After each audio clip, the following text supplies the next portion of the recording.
la sinodalidad, el camino del Espíritu para la Iglesia del tercer milenio. Gracias.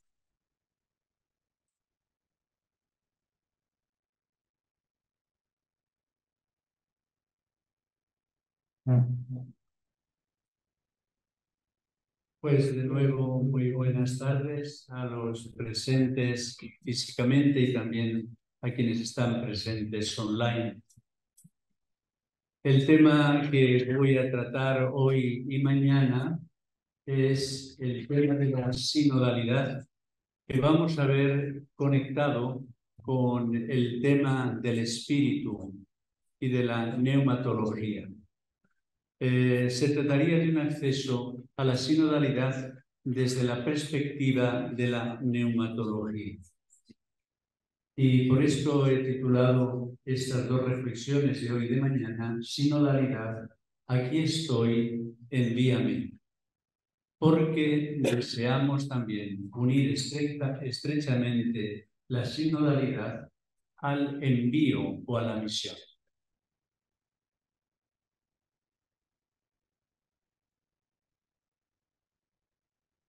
Bien, como introducción, el protagonismo del espíritu en la sinodalidad hoy.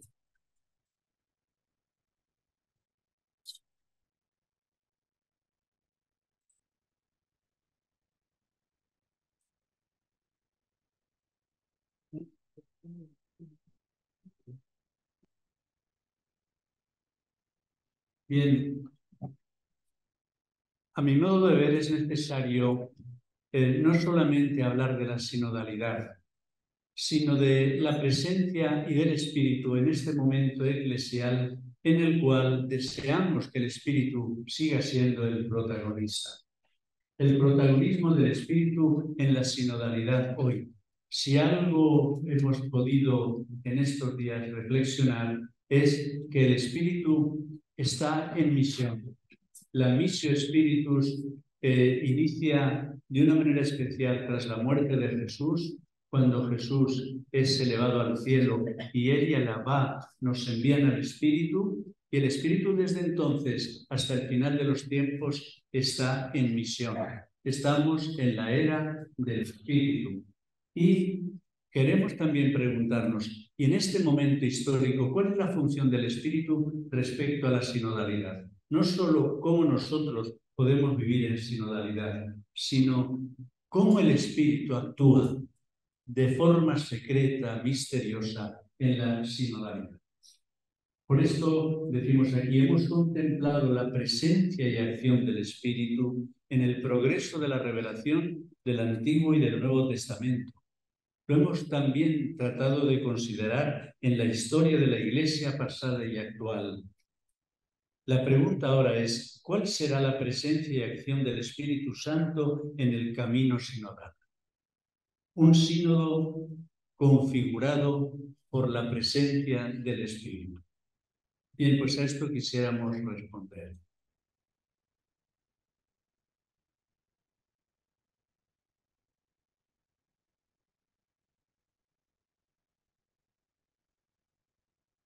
Bien, vamos a hacerlo en 4 momentos. Hoy hablaremos la primera y la segunda parte y después, mañana, la tercera y la cuarta. La primera parte, un sínodo sobre la sinodalidad. ¿Qué novedad del Espíritu? Y luego, segunda parte, la sinodalidad, el camino. En la palabra de Dios, seguir el camino hoy, pero ¿hacia dónde? Porque podemos hablar de la sinodalidad sin hablar del camino. Y podemos también hablar de la sinodalidad sin descubrir qué novedad nos está ofreciendo hoy el Espíritu. Luego ya mañana el camino sinodal de la misión y finalmente la agenda de los odres nuevos. Porque el sínodo quiere ofrecer, debería ofrecer odres nuevos para un vino nuevo que nos está siendo concedido.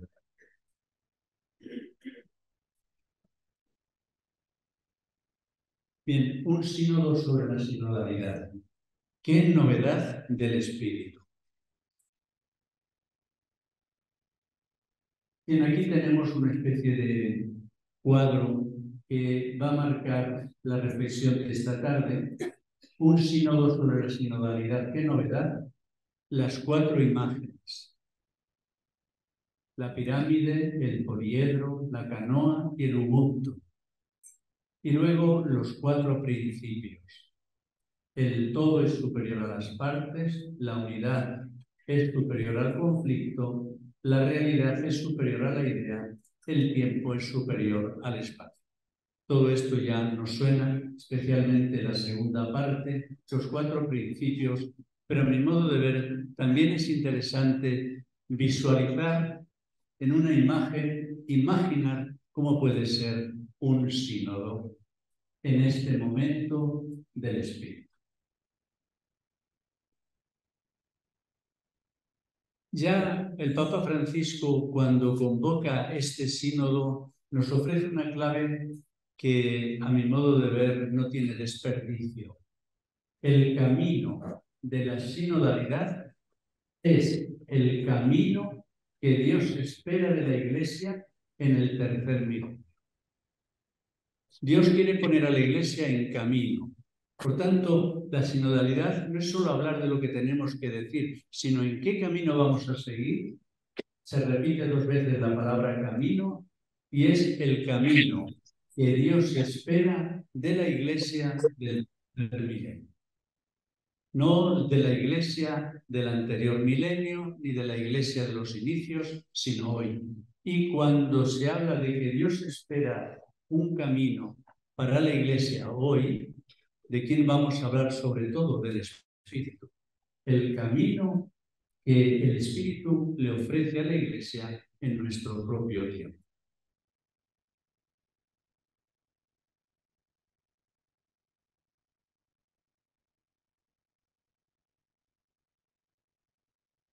Bien, un sínodo sobre la sinodalidad. Sínodos anteriores, pues como ya bien sabemos, eran sectoriales, eran sínodos sobre determinados temas.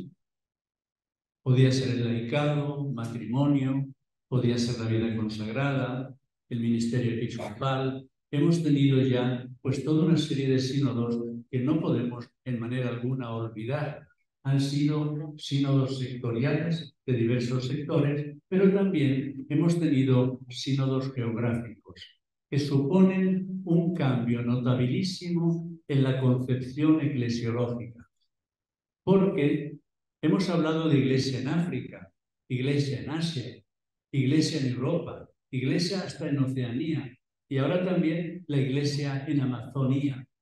Vemos, por lo tanto, que la eclesiología hoy ya no es un tratado sencillo. Hoy la eclesiología está especificada por la geografía, por los lugares, porque también los lugares son espacios de revelación. Hoy pensar una eclesiología indeterminada, genérica, solamente romana, por así decirlo, y determinada por el romanismo, por lo romano, no es la eclesiología que hoy la Iglesia nos ofrece. Hoy tenemos que pensar también en la ministerialidad, en la vida consagrada, también en África, en Asia, en América, en Oceanía. Y, por tanto, los sínodos anteriores, sectoriales y geográficos, han recorrido un camino. Ahora la cuestión es, este sínodo nos hace contemplar el bosque y no solo los árboles. Nos lleva al todo. Un sínodo sobre la eclesiología de totalidad y de comunión. Era un sueño de Yves Congar, del padre Congar, hace ya, pues, apenas concluido el Concilio Vaticano II. Luego Edward Schillebeeckx, cuando en el 1985 el Papa Juan Pablo II convocó un sínodo, y era el sínodo sobre Christi Fideles Laici, yo creo que con muy gran acierto y visión, Edward Schillebeeckx dijo, ¿por qué no, antes de hablar de un sínodo sobre una forma de vida dentro de la Iglesia, aunque sea tan importante como Christi Fideles Laici, no tener un sínodo de perspectiva, el sínodo del pueblo de Dios. Luego, posteriormente, decir también que el ver y sígueme en comunidad, el ir misionero en plural, iglesia, es también uno de los objetivos de este momento. No es simplemente una iglesia que camina y se pone de acuerdo, es una iglesia en misión. Y la misión tiene que ser ante todo el gran objetivo de este sínodo, pero una misión conjunta, una misión polifónica, una misión también seductora para nuestra humanidad. Iglesia y sínodo son lo mismo, decía Juan Crisóstomo. Han pasado ya pues, siglos y siglos y siglos y habría que decir, pues parroquia y sínodo son lo mismo. Diócesis y sínodo son lo mismo.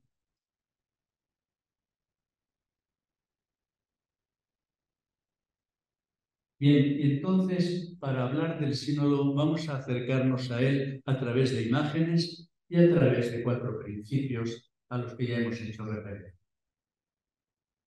En primer lugar, la imagen de la pirámide invertida.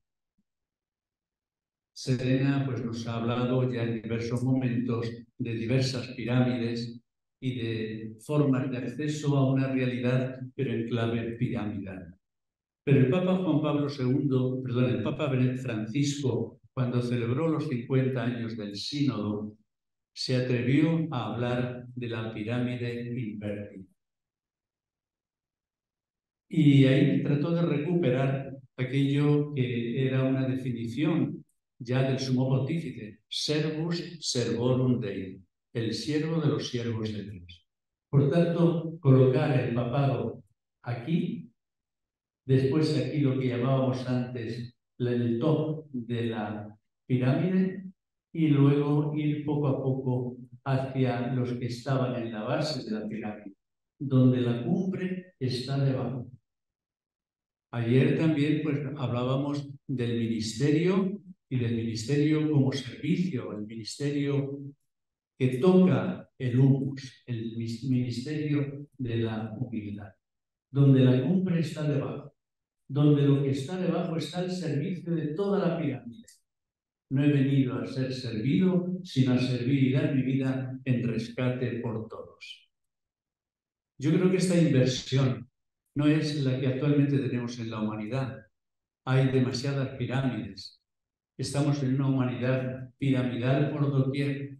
Cualquiera de nosotros, cuando tiene que pasar de una nación a otra, se siente humillado. Cuando queremos pasar de un continente a otro, tenemos que pasar por controles. Estamos siempre bajo autoridades y no podemos de verdad a veces respirar, porque es demasiado lo que tenemos que sufrir para poder ser habitantes de este planeta. Lo peor es que también lo tengamos que hacer en la Iglesia. La pirámide invertida. Es quizá muy audaz esta expresión, pero yo no sé si ha habido algunos autores que se hayan atrevido a escribir algún libro sobre cómo sería la Iglesia de la pirámide invertida. El poliedro. Volvemos ahora a Evangelii Gaudium y recordamos que allí el Papa nos habla no simplemente de una visión interconectada de la Iglesia, sino de una Iglesia poliédrica. A mi modo de ver, esta metáfora es muy respetuosa, o esta imagen es muy respetuosa con la diversidad. A veces quisiéramos pues, comunidades que se coordinan muy bien armonizadas, pero nos duelen las comunidades poliédricas y las personas poliédricas. El poliedro donde se hace sagrada la diversidad de sensibilidades, de formas de vida, de carismas, de ministerios. Acostumbrarse a una comunidad poliédrica no es nada fácil. Acostumbrarse a una iglesia poliédrica, a una sociedad poliédrica, no es nada fácil. Pero es que la inclusividad lo que permite es que la diversidad pueda cohabitar. y a diferencia de la esfera que vuelve todo uniforme por igualación y absorción. Por tanto, pasar de la comunidad esfera a la comunidad por hielo, pasar de la iglesia esfera a la iglesia poliédrica. ¿No será esto también la sinodalidad? Y no podemos olvidar lo que como intuición el Papa Francisco nos ofrece en los principios de Evangelii Gaudium. Luego otra imagen, la barca o la canoa. Todos vamos en el mismo barco, todos remando, pero en la misma dirección. Recuperar también la imagen de la Iglesia como barca, como barco, como canoa, como queramos decirlo, pero Jesús también va en la barca y nos está pidiendo a todos remar en la misma dirección. Pero ya tenemos por una parte los conservadores, por otra parte los progresistas, por otra parte unas formas de entender la vida religiosa o consagrada de una manera, por otra forma de entenderla. Tenemos en la Iglesia ciertamente muchas diversidades, pero ¿quién nos hace remar a todos hacia adelante, en la misma dirección? A veces, pues nuestra Iglesia parece un poco más Babel que cenáculo. El cenáculo nos lanza a todos en la misma dirección y nos saca fuera del cenáculo a las plazas y de todo el mundo, pero todos en salida. Pero cuando hay grupos que en lugar de en salida están en retroceso, quisiera aquí, vamos a ver si lo podemos escuchar, una bellísima canción de un grupo familiar, Brotes de Olivo, que interpretaron esto de todos en la misma barca.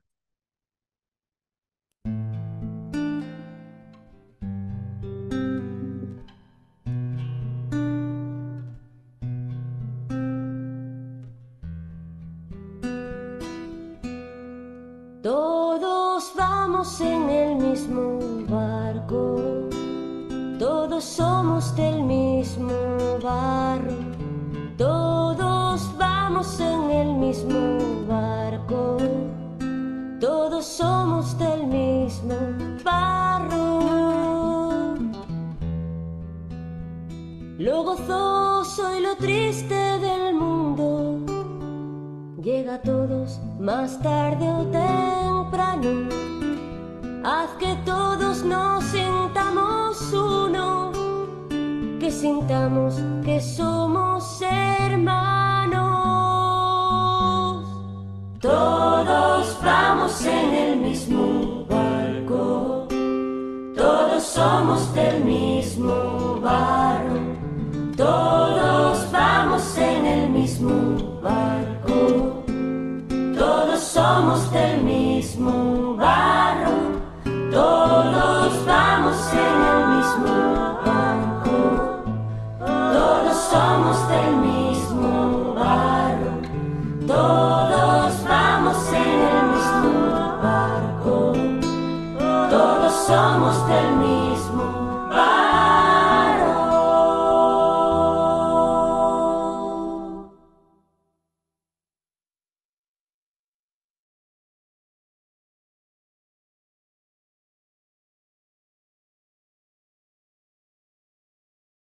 Y una cuarta imagen, Ubuntu.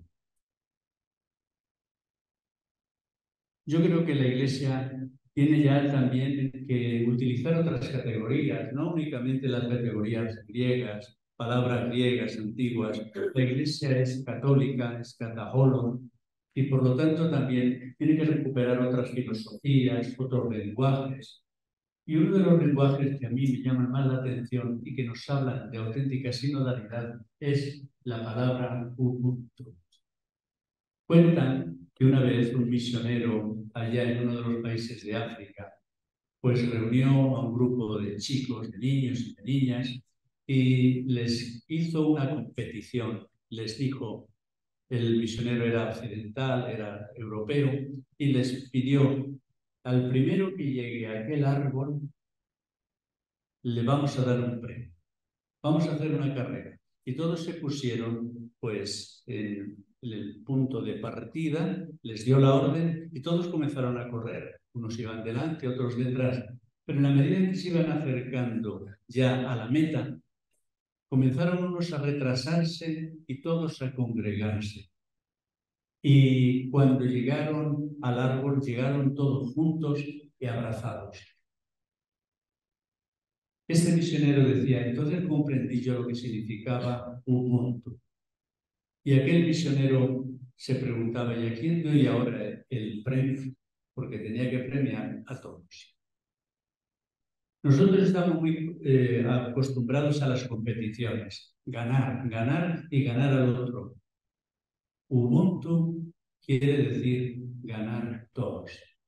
Todos vamos en el mismo barco, todos Ubuntu. Y en la filosofía Bantu, en la filosofía o en el lenguaje Zulu, Ubuntu significa entre todos, todos juntos, de la mano como hermanos iguales y diversos. Y uno de sus eslogans es: yo soy porque nosotros somos. Nuestros hermanos de África, yo tuve la suerte de poder hablar de esto también allá en Guinea Ecuatorial a las comunidades cristianas, y ellos vieron que podrían ofrecer a la Iglesia una nueva categoría, Ubuntu, o la Iglesia como familia, Ujamaa. Creo que estamos necesitando nuevas categorías y los hermanos de África tienen en el sínodo que hablar también, pues muy fuerte, y poder también ofrecernos nuevas categorías, igual que nuestros hermanos de Oceanía o de Asia, porque América, gracias a Dios, ya sí que ha conseguido bastante.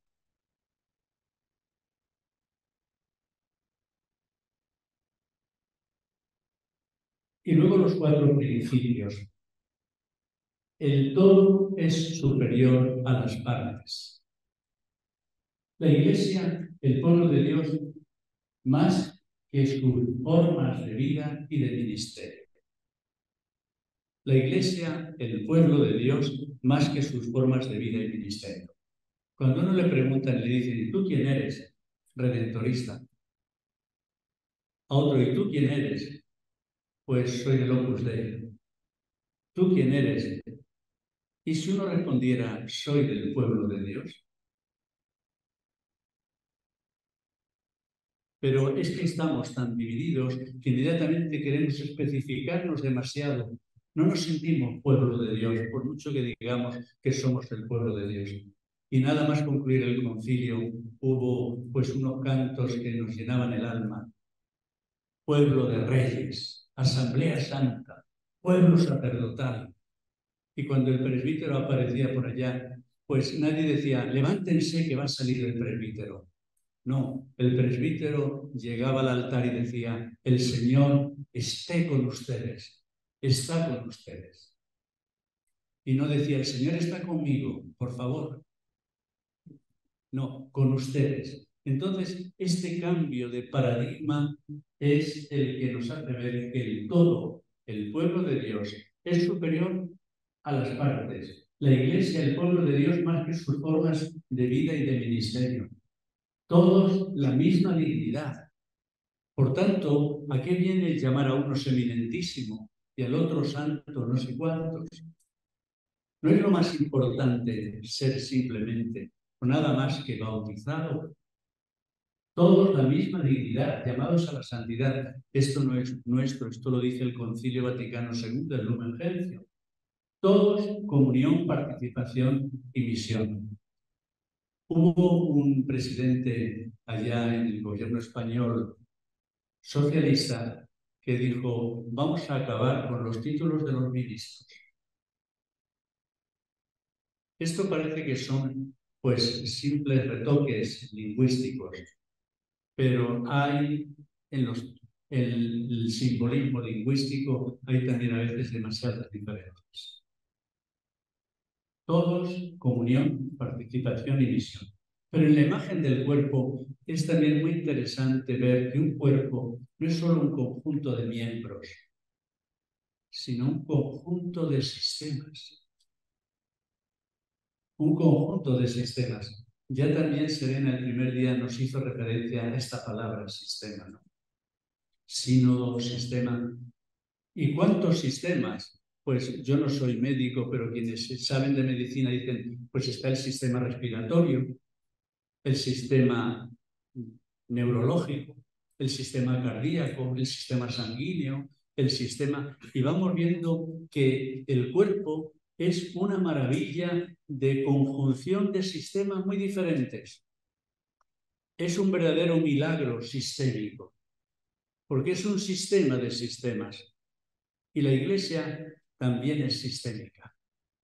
Y tiene un pluralismo o una pluralidad de sistemas que uno puede pertenecer al sistema inmunológico, otro puede pertenecer en determinados momentos al sistema respiratorio, otros al sistema sanguíneo, al sistema... Vemos, por lo tanto, que también la Iglesia necesita ser considerada sistémica y que no diga, no solo un miembro, no necesito del otro, sino que no diga un sistema, yo solo soy el sistema dirigente de todo y no. El cuerpo no tiene un cerebro electrónico que le dice a los sistemas lo que deben de hacer. Los sistemas funcionan por sí mismos. Este es un milagro. Por tanto, creo que la teología del cuerpo místico, no del cuerpo místico, del cuerpo plurisistémico. Entonces, entender también y hacer que la Iglesia comience a ser plurisistémica y además en este milagro de coordinación de diferentes sistemas. La unidad es superior al conflicto. Ponernos en la Iglesia en estado de sinodalidad permanente, en permanente discernimiento y misión, contando con las diferencias. Y no suprimir a los diferentes. Y no alegrarnos cuando un diferente falta. Y no decir, menos mal, en esta reunión vamos a estar tranquilos. Nos falta el diferente. Porque católico lo que quiere decir es el encuentro de todos y no la exclusión. La realidad es superior a la idea. Yo veo que en la Iglesia hemos sido demasiado de ideas. Ideas. Todo ha estado aquí en la mente. Y entonces el ortodoxo, el heterodoxo, era el que tenía otras ideas. Pero también la Iglesia es corazón. La Iglesia también es sentimiento, emociones. Yo creo que un sínodo en el que no se emocionen, encuentros sinodales sin emoción, no son encuentros auténticamente del espíritu. Y luego, ya desde la emoción, pues vamos a las manos, a la acción, a la transformación, a ver qué es lo que podemos hacer. La realidad es superior a la idea. La realidad todavía también es superior a la emoción. La realidad también es transformación. En la Iglesia, pueblo de Dios, el pueblo de Dios es sujeto y todos en la Iglesia somos sujetos.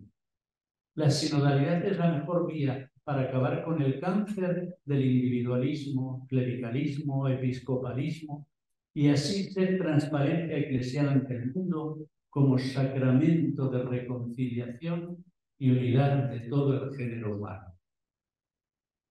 Tendríamos que hacer una lamentación como Jeremías diciendo, Iglesia, no eres sacramento de unidad para el género humano. No somos sacramento de unidad. Y hay gente que está constantemente atentando contra la unidad de la Iglesia y contra ser sacramento de unidad. Pero hay grupos de verdad que parece que quieren acaparar toda la identidad del pueblo de Dios y a los demás llamarnos herejes. y el tiempo es superior al espacio.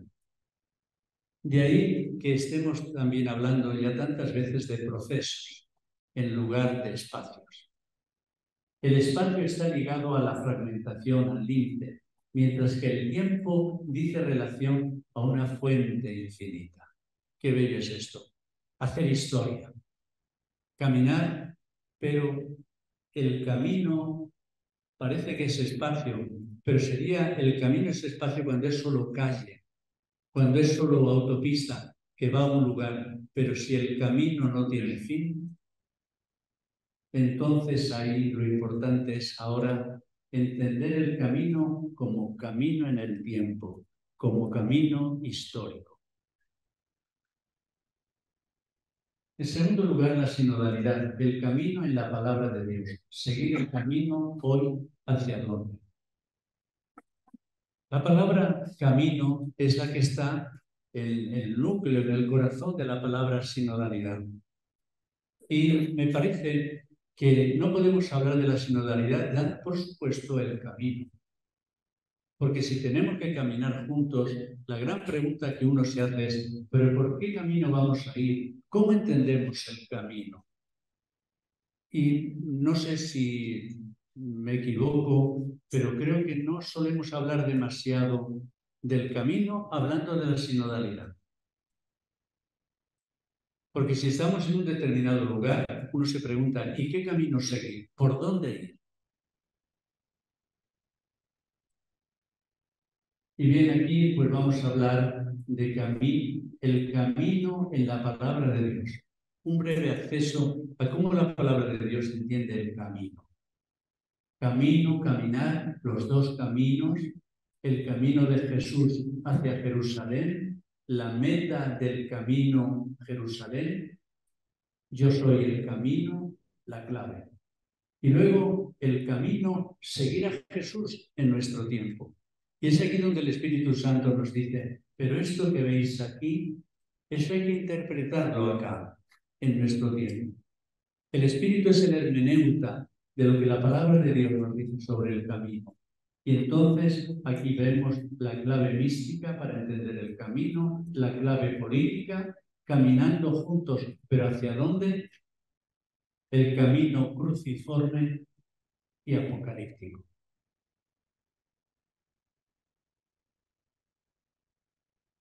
La palabra sínodo, palabra compuesta, como sabemos, sí, todos, como método.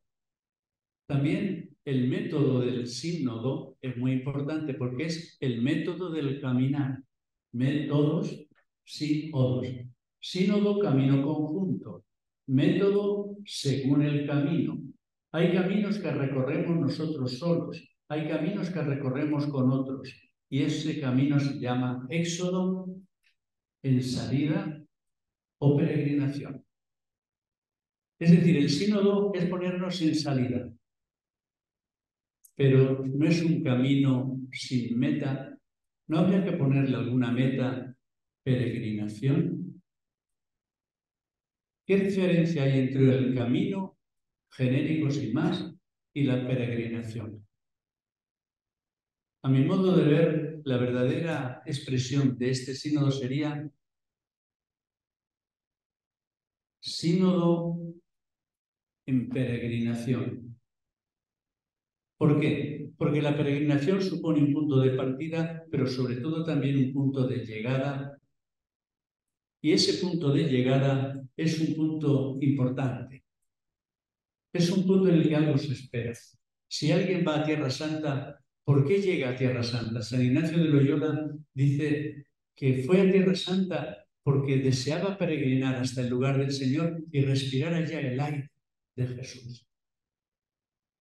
Hubo 3 sicarios que mataron a Tomás Moro en la Catedral de Canterbury. Y estos 3 sicarios, después de haberlo asesinado en la catedral, quisieron hacer penitencia, quisieron que se les perdonara aquel gran pecado que habían cometido. Y para ello se propusieron una peregrinación a Tierra Santa, con la convicción de que cuando llegaran a pisar la tierra del Señor, su pecado habría sido perdonado. Y es que la peregrinación acaba siempre en un lugar en el que se espera que algo acontezca, el lugar del milagro. Por esto una sinodalidad sin peregrinación, sin una sinodalidad sin meta, ¿a dónde nos llevará? En cambio, ¿por qué no hacer una sinodalidad del milagro, hacia el lugar del milagro, donde siempre acontece algo? Quienes hemos hecho alguna vez el Camino de Santiago, sabemos que cuando llegamos allá al Pórtico de la Gloria, algo sucede. Va a suceder algo, vamos hacia algún lugar, vamos a tener una sinodalidad que acabe en un lugar de milagro y después ya emprenderemos otra peregrinación. Santa Eteria podría ser la santa de la sinodalidad, porque ella dedicó su vida a peregrinar. Luego decimos, la iglesia que peregrina en Córdoba, la iglesia que peregrina en no sé dónde, pero ¿a dónde peregrina? ¿En qué consiste eso? Parece que nos aplicamos la palabra peregrinación sin entrar en camino y sin tener una meta a la que llegar. Por eso hay caminos que recorremos nosotros solos, hay caminos que recorremos con otros, una santa peregrinación. ¿Y cuál es nuestro camino? ¿Qué nos dice la palabra de Dios sobre el camino?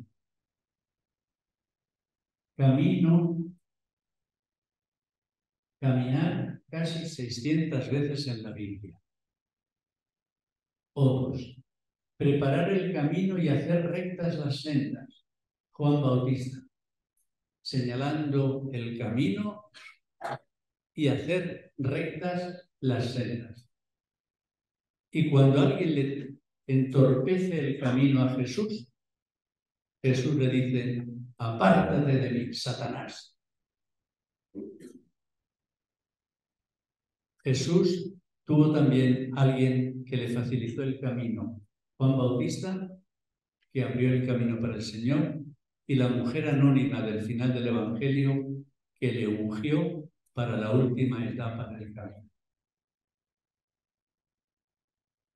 Esto a veces no se dice, pero hubo alguien que le preparó a Jesús para su última sinodalidad.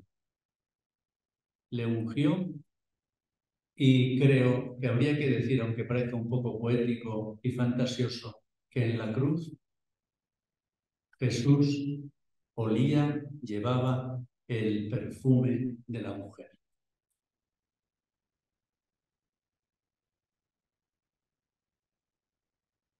El camino en la palabra de Dios.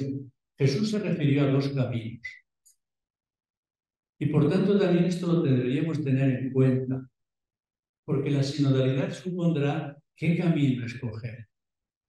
Jesús se refirió a los dos caminos, el ancho y la puerta ancha que lleva a la perdición, y el estrecho y la puerta estrecha que lleva a la vida. Por tanto, no podemos participar en un sínodo simplemente para poder yo expresar mis propias ideas e ir imponiendo cada vez más lo que yo pienso y cada uno imponer su propia mentalidad. Y no podemos tampoco hacer un sínodo en el cual todo valga, sino la pregunta es, ¿y qué camino va a seguir la Iglesia?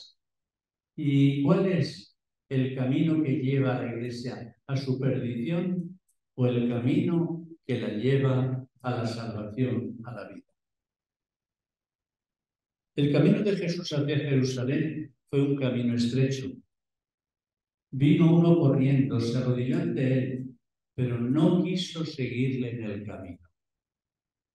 Es decir, poner a la Iglesia en camino está indicando que haya gente que diga, no quiero caminar y no cuenten conmigo. Y si quedan pocos para seguir el camino, pues no hay que contar con ellos. Pero con la gente cómoda, la gente que quiere el camino ancho, el camino que a veces hemos estado siguiendo, no tienen derecho a la sinodalidad. Porque el camino de la sinodalidad es el camino estrecho. Otro le dijo, te seguiré donde quiera que vayas. Y Jesús le dijo, sí, pero mira, deja que los muertos entierren a sus muertos. Y dos ciegos al lado del camino. Y cuando supieron que llegaba Jesús, le pidieron misericordia y lo siguieron por el camino. Por tanto, el tema de la sinodalidad es también un tema de elección y opción de caminantes. ¿Quiénes quieren caminar? ¿No lo habéis visto a veces en alguna de nuestras comunidades o iglesias que hay gente que no quiere caminar? Pues fuera de la sinodalidad. Habría que ser fuertes. Si es que tenemos hasta obispos y sacerdotes que están en contra, o presbíteros que están en contra de la sinodalidad. Pues bueno, vamos a emprender un camino, el camino de Jesús, el camino estrecho. Por esto yo creo que este tema no es un tema para complacer a todo el mundo, sino para seguir el camino que el Espíritu nos marca. Sus discípulos con los herodianos le dijeron: sabemos que enseñas la verdad, de verdad, el camino de Dios. Y Jesús les pide que le sigan por el camino, pero no lleven nada, solo un bastón. Yo no sé si esto será excesivo, pero explicar la sinodalidad de estas claves evangélicas ¿no será auténtico? Sabemos que enseñas de verdad el camino de Dios. ¿Y el camino de Jesús cuál es? Jesús les pide que le sigan por el camino, pero que no lleven nada, solo un bastón. Pero uno puede ir a un sínodo para decir: tengo que imponer mis ideas, mi propia visión. O puedo ir a una celebración, os digo, a una reunión sinodal y también decir: es que esto hay que imponerlo. No, el Espíritu nos dice: ven y no traigas nada, espera. Y en el camino Jesús les pregunta a sus discípulos: ¿quién dicen los hombres que soy yo? Y también, ¿qué conversación llevabais por el camino? Que nuestras conversaciones también durante el camino sinodal puedan ser conversaciones que le podemos expresar a Jesús. Y la meta del camino. Es necesario que yo siga mi camino hoy y mañana y al día siguiente, porque no es posible que un profeta muera fuera de Jerusalén.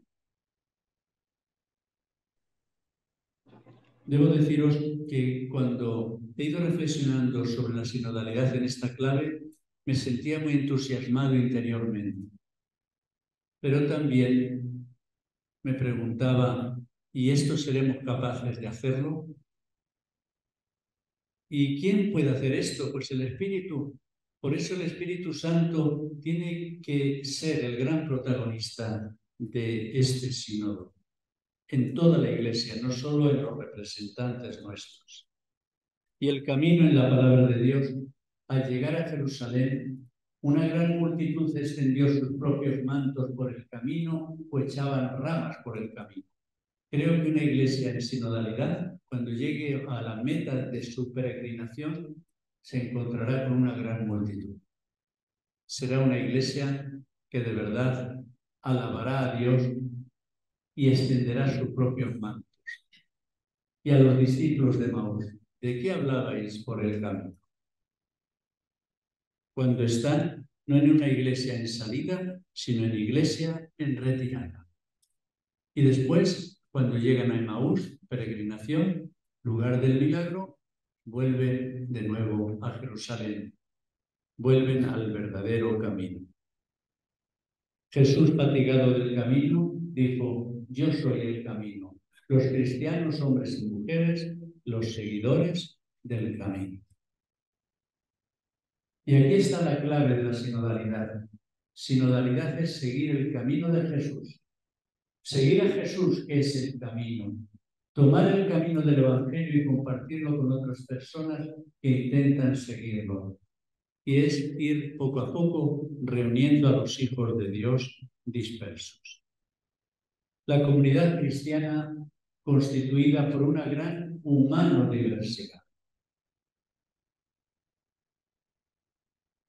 Nos encanta hablar de la biodiversidad y defender la biodiversidad, pero ¿defendemos igualmente la humanodiversidad?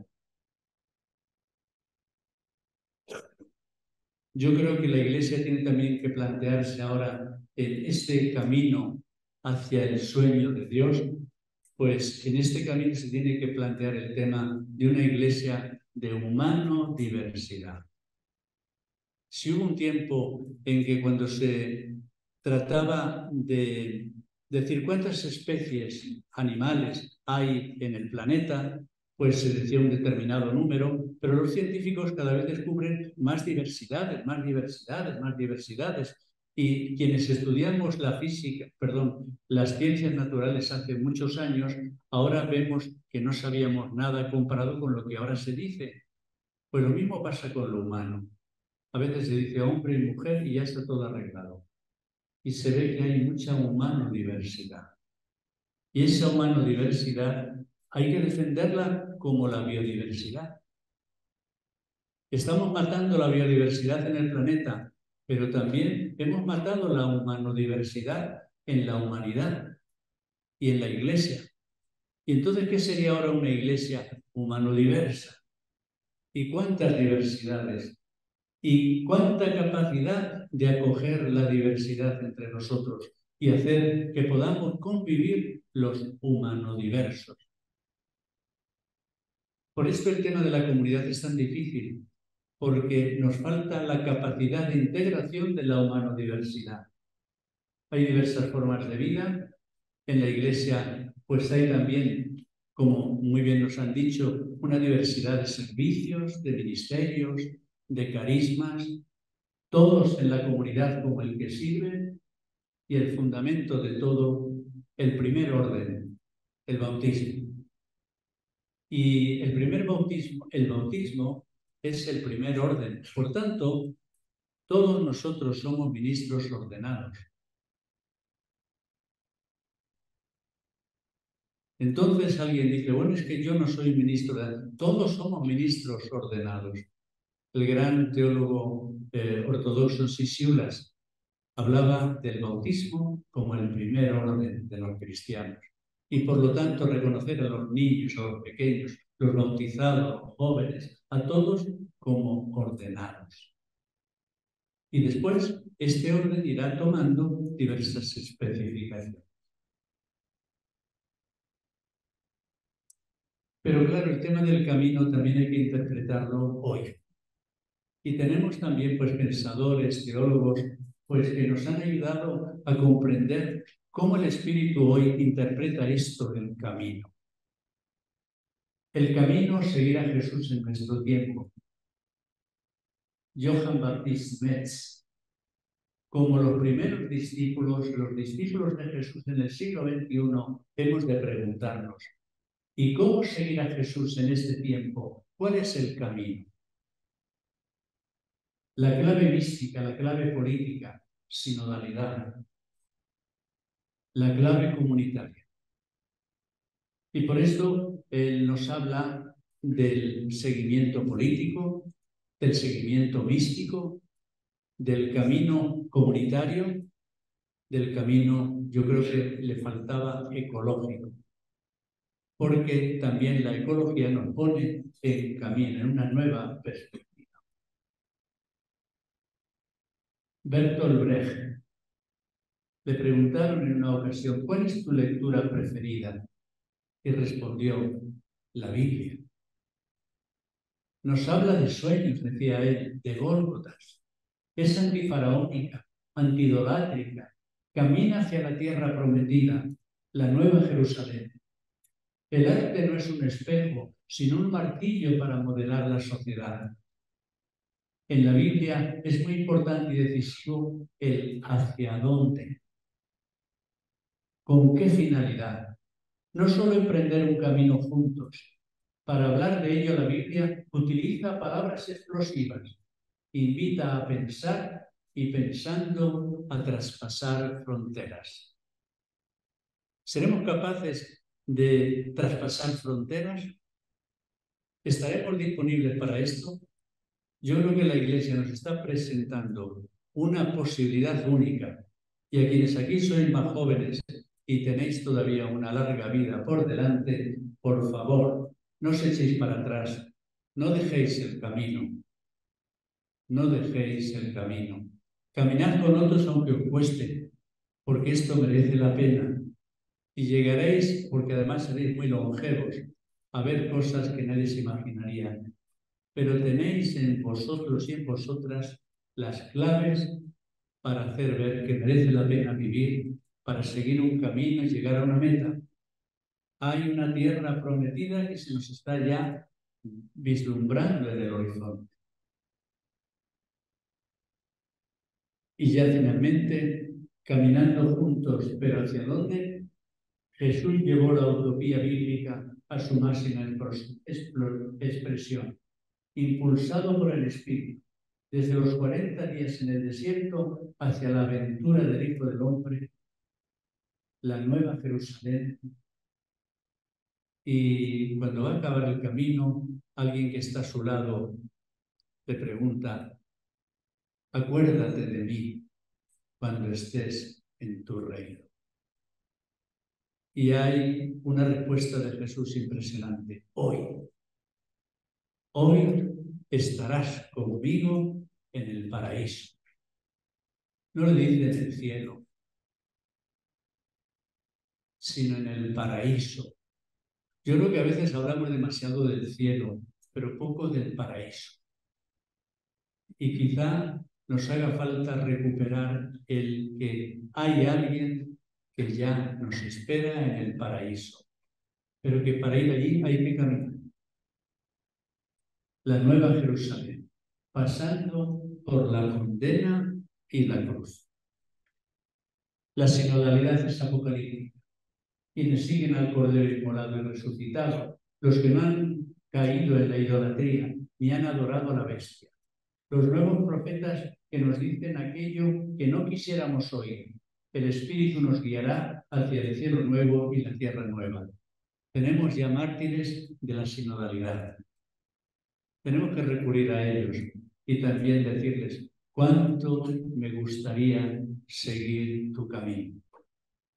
Por eso también deberíamos invocar frecuentemente a los mártires de la sinodalidad que nos preceden en el camino y nosotros sin miedo hacia adelante y confiar mucho en que lo que la Iglesia y el Papa Francisco nos está ofreciendo en este tiempo va a salir, pero muy bien.